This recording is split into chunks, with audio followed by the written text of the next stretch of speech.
Gentlemen, sit your podcast down. We're back. Three amigos today. G in the building, Reeks in the building, McFly's in the building. So gentlemen, I want to start off with something that is very obvious, very national news right now. Some really wild things happened in Buffalo over the weekend, and being from the town, being from Buffalo, I think it's appropriate that we can mention this and not feel like we're trying to chase views or chase likes, but um it just needs to be said, man.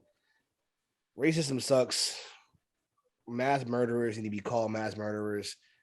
And I'm tired Terrorists. personally. Terrorists, yes. White nationalists, or you want to call them. A couple of things that bother me. Number one, loss of life.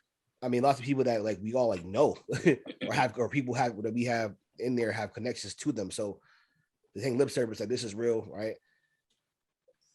I hate the fact that number one, I hate the circumstances that brought it to this point, whether it's the rhetoric that's been around, whether it's the lack of, demonizing these types of acts from the appropriate people and appropriate levels. Also the fact that what it was, like this ideal circumstance shouldn't be that, because you shouldn't have a stranglehold on an entire community of people not being able to buy food anywhere else. And I feel like that's something that's going to be not talked about. We can speak about, this is bad to go and shoot and hurt people. Obviously, we all know that's bad, right? But I feel like once the cameras die down, the president came and he visited, once all that buzz leaves, right? Will we do things to fix what happened? Will we do things to fix the situation so that this doesn't happen moving forward? And I don't know. I don't know if that's gonna happen. Buffalo is a city that often has not taken care of its Black folk. Let's just call it what it is. And so I wonder if this will maybe highlight the need for massive change. So with that, I'll kick it to you guys and get your thoughts on what kind of transpired here. Yeah, I think obviously the situation was insane. Especially when you do your research on it and then you see how much you planned for it. Then you see how much, how long he was doing it, the people he had with it, because, he wasn't alone. He got help. It does feel like that, right? Like it's yeah. Definitely.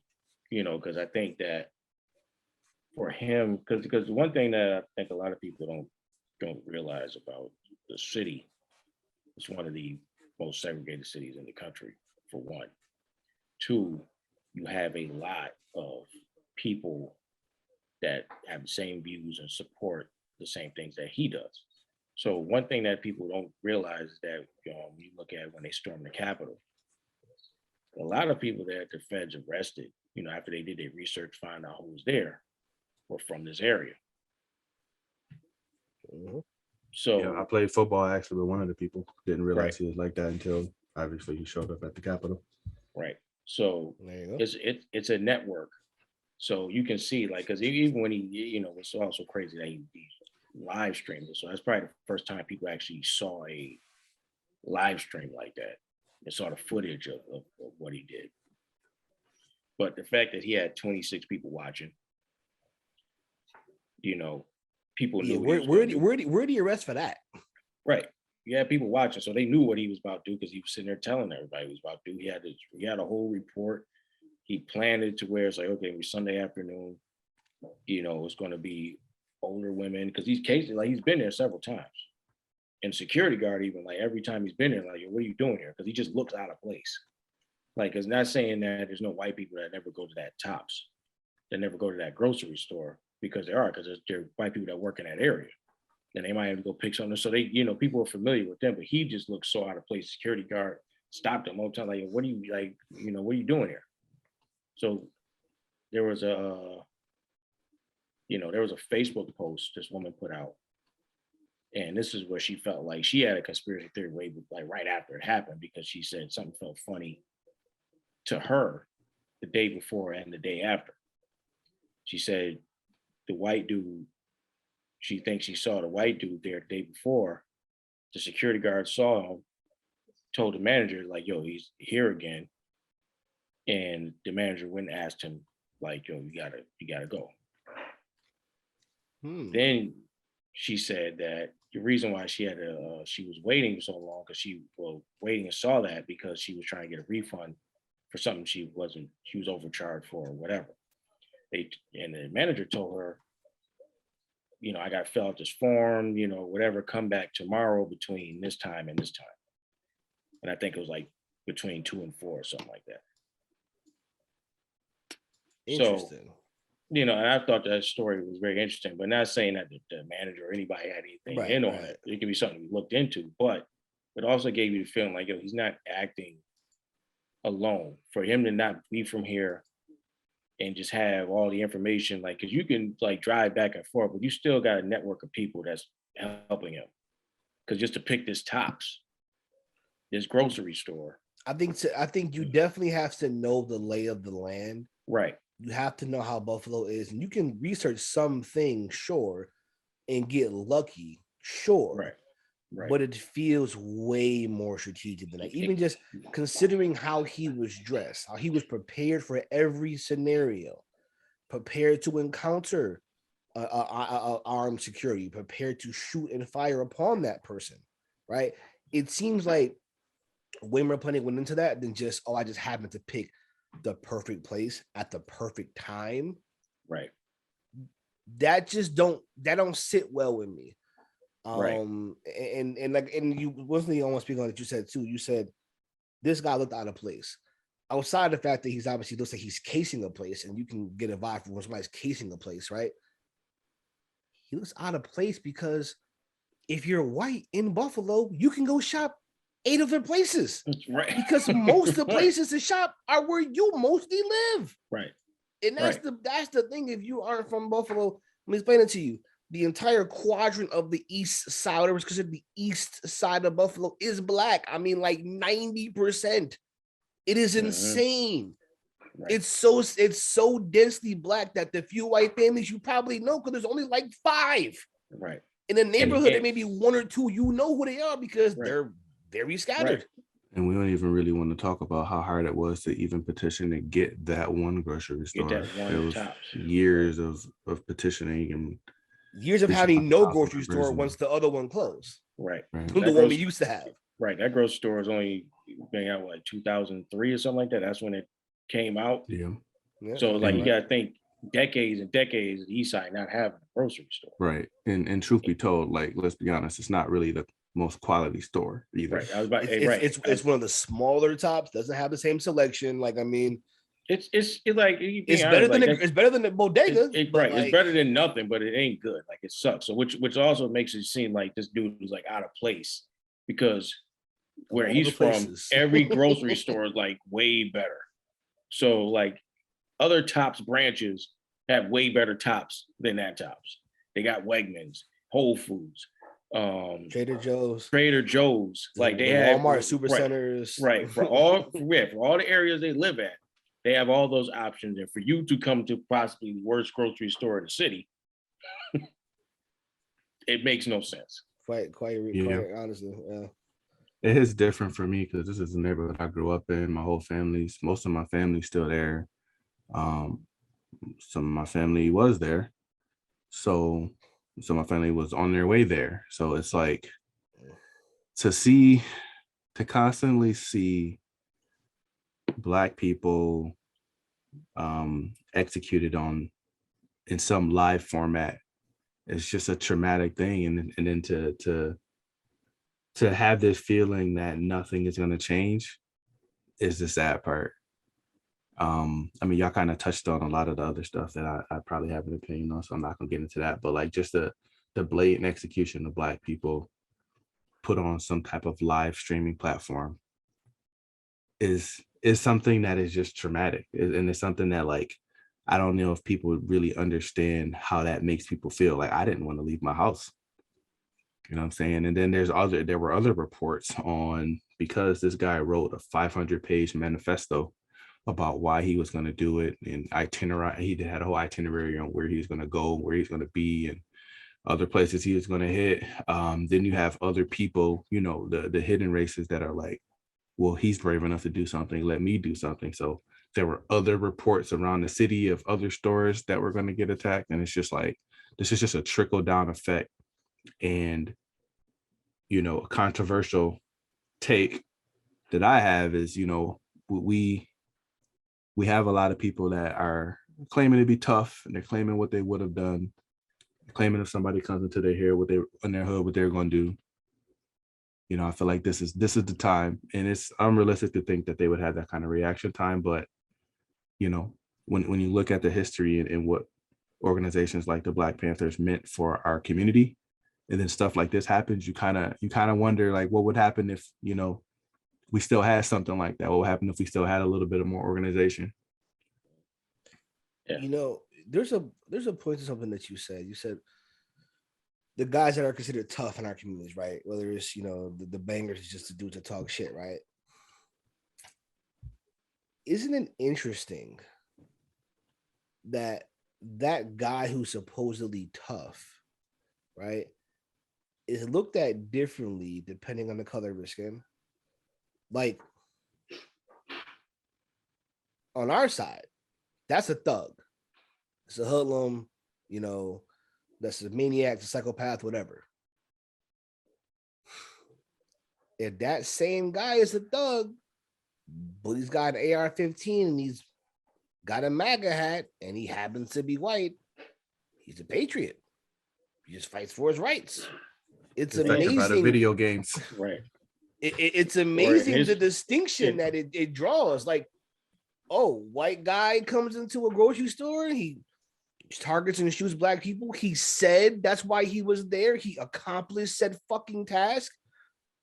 Yeah, man, he ain't right in the head, man. You know, that shit his just, family, you know, his COVID family made him crazy. COVID. You know, COVID, they blaming COVID. COVID. Got him, you know, kind of shook up, you know what I mean? Because, you know, it's COVID and shit. Yeah. Okay. And then you other side of this, right? Other perpetrators supposedly, nah, he's a criminal. He's a thug. He wanted to hurt somebody. He went out to, now he did that. He's an adult. They charged him as an adult. Okay. Oh, I want to know, what's the difference? Is it the hoodie? Is the hoodie the distinction here, or is it the skin? I mean, we know it's the skin. We've seen it, but like, I think you're right though. I think we have to get out over the fact that, gee, we're gonna be looked at as, that's what it whatever is, they want to be at this point, right? Yeah, I mean, the other thing, and the other thing, not to cut you off, the other thing that, like, I don't know how to approach. I don't know how to think about it, because on one hand, I think it's actually commendable that the police was able to subdue a terrorist without violence, right? But history shows that when your skin is a different color and you're doing something far less violent, honestly, when you're doing something that's not considered criminal at all, minding your own business within your rights, if your skin is a certain color, which happens to be darker or brown, or if they believe you are of that culture, you don't really know if you're going to come out alive, which is kind of crazy, because if you look at the last 5 or 6 years, any of those mass shooters that have had a white skin tone, I believe, and you guys can correct me if I'm wrong, all of them walked away unharmed unless they tried to kill themselves. Which to me, majority, yes. Yeah. Over one, I think one person was shot. I think one guy that had a knife, I believe. I can't think of the exact name, but overwhelmingly, they are taken in peacefully. Yes. Yeah. If they can't kill themselves first, because that's the first thing they try. They always try to kill themselves, and they fail at that. They mess that part up, and it gives the cops time to talk them down and treat them very nicely. But it also lets you know that you have a lot of cops that have the same views that they have. Yeah, and it's like, I am actually hoping that everybody can take a non-violent option. Right. But you want to see like shoot this nigga, man. Like what the Right, fuck? yeah. Like Or pop you this know, nigga in the head. even if he's not, if there was a guy, if there was a guy that force was maybe appropriate, maybe the guy that just took 10 lives. Maybe. Yo, right. there was I was gonna say maybe. that. Even if you don't kill him, why don't you just give him a typical police beating? Like, or you a couldn't, typical police welcome to the right, squad, like, yeah, to like, the car here. Let's Right. wipe with and the we're chat. getting into like local news, so like the listeners may or may not know, but it's like, yo, there was just like a massive car chase where the cops was getting shot at and they were shooting back they at people. put 100 holes in this nigga's car. Yo, and it just happened. So like, we know you're capable of it. You do it to us all the time. And he lived. I think the thing is, they look at us, and it's their perception. We are all, no matter what's going on, we are always the danger. No matter what else they see this kid, they see their brother, they see their nephew, they see, the kid down the block, right? That's what they see, because most cops look a certain way. Was the black cop. I mean, I'm just saying, like, and to me, that should be the sign of the outrage right there, because that's where it's supposed to be like, oh, one of your own retired officer. Right. Because like you just mentioned before, like a lot of people don't know, the cops just had a shootout where they shot 100 holes into a dude's car. Yeah. They shot 100 holes in this dude's car. And that's because he shot a cop, or, something to that effect. You're telling me just because this dude just shot a police officer. Right. He's a retired cop. Murdered the retired police. Right. He murdered the police. So he's a retired cop doing security. And y'all ain't got no smoke for him? Like, I ain't, and I know the BPD purposely didn't send any of the black cops in that direction. I know that. You know that? I mean, I believe it. I believe it. Because it's clear, like, you got a lot, because I know police officers, and I know where the training, I know the stuff they talked about in training. I know the cops that they're uncomfortable with because they didn't told me because of their viewpoints. And you send those type of people there to handle that situation. And you didn't send any of the black cops out of fear of what? That they might shoot him? Which is what, a lot of people were hoping for. You know what I mean? Because it's like, you just killed 10 people. You have an 8, like, you're armed and dangerous with a vest and a helmet. I mean, you are the definition of the guy that they're supposed to treat with force. Right. But again, you made a good point. The goal should be everyone gets apprehended safely. That should ideally be the goal. It's hard sometimes, but I mean, if that can be done, I just think what it does is it makes it even crazier to think what's happened to Philando Castillo, what's happened to Michael Brown, what happened to George Floyd. It makes it seem like there is literally no reason in the world you should look at that and think it's okay when they can do this in this situation. Right. There's no excuse imaginable that makes it seem like, oh, well, yeah, because he was a drug dealer, he was a druggie, I don't care what he did. If they can show restraint there, show it all the time. And if you can't show restraint, then don't be a cop. Go do some other shit. Right. This ain't for you. That's just all it is. But I do think we need something for ourselves. Well, I do think that. I will say this: if something doesn't come, if there isn't a black hate crime bill, or talk about it. Let's talk about that. The punish, like, this dude doesn't get the punishment that he deserves. Yeah, I'm telling you, it's not going to be pleasant. Like, it's not going to be pleasant. Like, they worried about the riots and stuff before. It can get way uglier if things don't change after this one. I think we Like- should push for change, but I think we should also, I think you make a good point. We should also be preparing to, what can we do realistically to keep ourselves in a better spot? Whether it's, I don't know what you want to call it, the new Black Panther Party, or just start off really light, or just a community watch, whatever you want to call it. Because obviously it feels like we need to be involved in the improvement of those scenarios. Well, 'Cause I don't know if they can do without our input. we have the what do they call it? The Buffalo Peacekeepers. You know what I'm talking about, Rick? Yeah, I know you People don't. walk around with the yellow jackets, but like, they don't really do nothing. Yeah, it's like you have a yellow jacket. Yeah, I mean it's nice to Feel see like them around. You know, they're kind of there. I think some of the people, you know, they have a lot of respect, but the crossing guard feel. respect don't really block bullets. So Nah, I just think you look around, the craziest of the race warriors is armed. Just Yeah. think And it here's wouldn't be hurtful for us to be armed, some degree. right. Because Some degree. and here's the other thing, like if we're because one thing that if people do their research on these nationalists, the racists, the Nazis, all of them, part of because the feds know what they're doing too. They monitoring them too.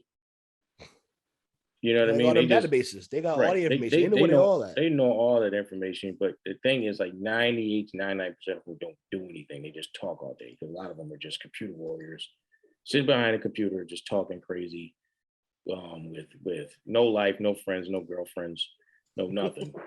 Like They you know, tolerating that's the thing. 'Cause, Everybody like, when you- tolerating that shit. right? Yeah, because when you Fucking sit there, crazy like ass. when you look at their chat, like they'll literally like they hate everybody. You know what I mean? Like even in the dude's 500-page report, majority of it was his hate for Jews, but you don't see him attacking synagogues. You know what I mean? Like he's attempted to direct it at us, but also the timing and everything like that. It's very cowardice. Like they for the most part they're cowards. So you know if you don't 100%. believe me, you can go like there's a book called Bloods, and the book is based on the black soldiers in Vietnam, and there's a bunch of chapters and each chapter is like a story from a different Vietnam vet. But in multiple stories, when they talk about the white soldiers, the racist white soldiers, he said they all basically say the same thing. They all talk tough about how they hate everybody. They hate black people. They hate these gooks. They hate everybody like this, using all the racial terms. And then when it gets time to get busy, they're always the ones that are most scared and freeze up. And they always the one that gets killed. They not, for the most part, like they're not built like that. So when you look at all these mass shootings, they all have the same similar symptoms. They're actually cowardice. Right. Yeah. So All it's of like them. they're not attacking where it's like, okay, I know it's gonna be some resistance. You're attacking a church with old folks in it, and Yeah. you know what I mean, old women. they and old, ain't old go down people. Broadway. Right. You didn't No. go down Broadway. No. You didn't go down Dodge. Like, you know what I Right. mean? Like, Right. like you know what I mean? Like, Just he go didn't- at people while they got milk and eggs in their hand. Yeah, I mean This when is you this look is at the the time. But This then is look the at the like, time. yeah. ages. right. You look at the age, and then also when like look at his report, he's sitting there saying, well, I read the reviews, and the cashiers that said the cashiers are extremely slow. So in his mind, he's thinking, okay, they're extremely slow. That means everybody's gonna be lined up at the cashier. So it's like shooting fish in a barrel, pretty much. Everybody's gonna be standing there. It's not gonna be any type of resistance. Well, and it's an older crowd. Like And it's an they're older not crowd. mobile. Right. That's what he's so it's like I'm going And that's Sunday. what we end up shooting. Right. That, and it's even more sick when you think about it. You was literally one of the people who couldn't get away from you, who couldn't Right. get away, couldn't Right. protect themselves or get away. Fucking Right. And Right. that's why he did, like, just because they're cowards like that. They're not gonna do anything, you know, they're not gonna do anything to where it's like, okay, I'm gonna face some type of resistance. So like we just said, Yeah. they ain't go around the corner. They ain't go to Dodge, they ain't go, you know, to where the murders are at. Cause like If he knew that it was popping over there on Jefferson, he could have went where some real thugs were. If he wanted Right. to, that was Cause an I option guess- for him. right, because a lot of people don't realize, like Tops is in a plaza on a main strip, and so it's like it ain't really much gonna be going down. Yeah. Like around the corner, it's different.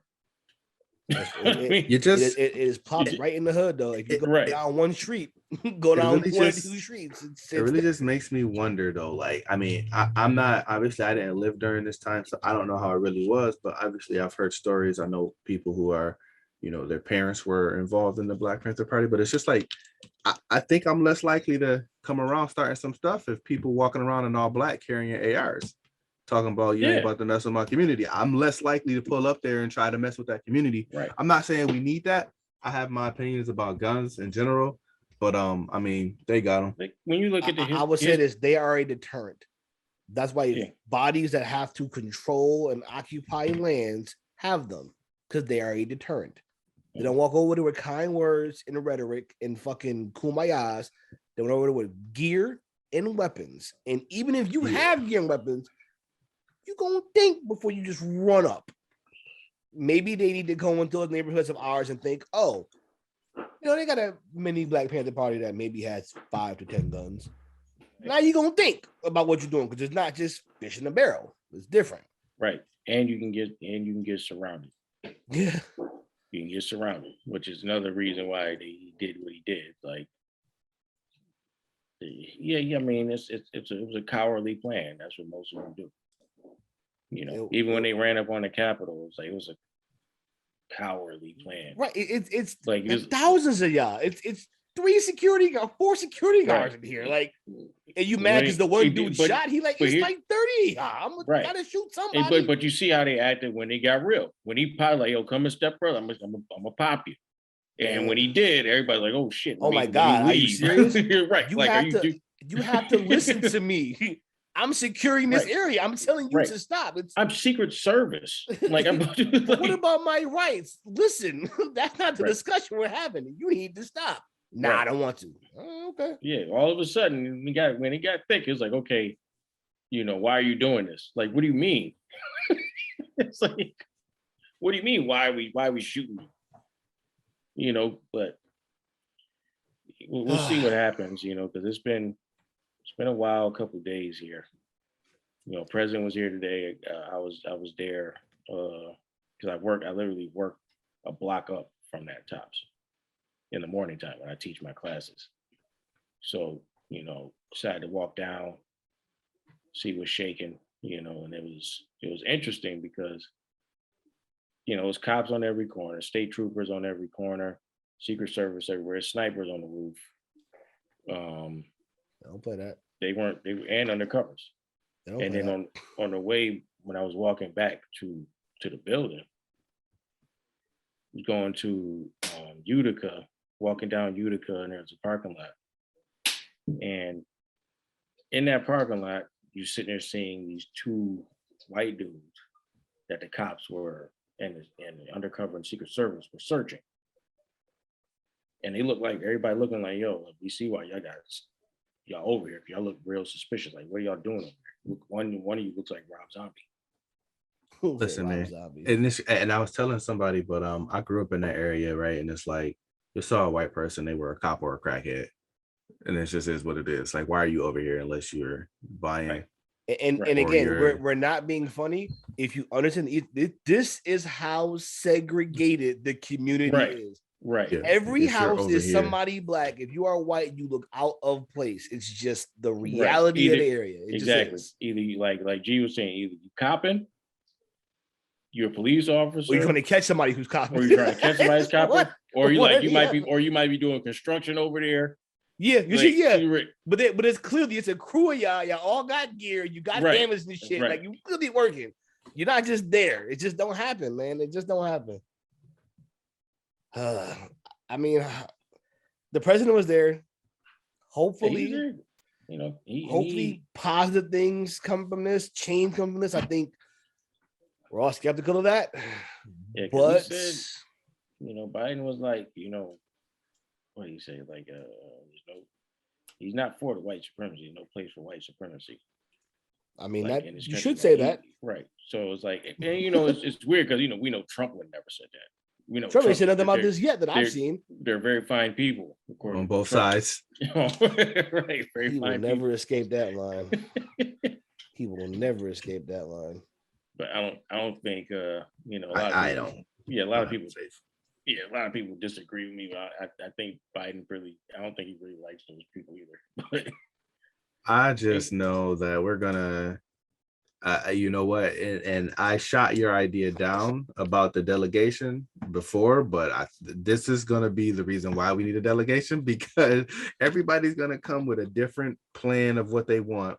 We just need this damn crime bill, and everybody going to say all this other stuff that they want to see happen and all this other thing that's honestly unrealistic because it's not going to change in a day.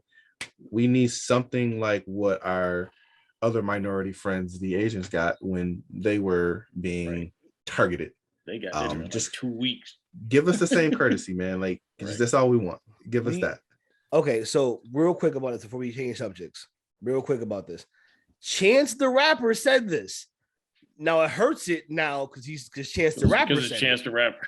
But he did say we need to collect and come together and have a collective thought of how we feel about what's going on. I'm telling you right now, I've been pushing this idea for a while. I'm pushing two things. I think we should, number one, take advantage of the Second Amendment. Just because it's your God-given right as an American. You want to be American? Go get a gun. It's part of your rights. Number two, we need a delegation, and not one run by the goddamn rich. Because the rich black, just keep it a buck. When you get rich, sometimes y'all say some weird shit.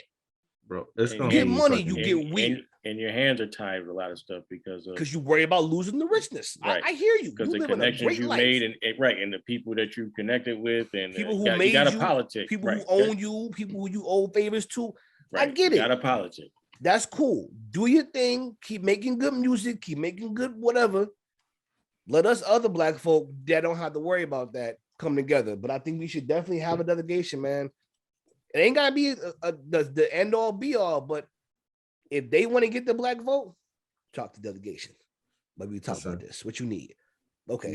Here's what we need.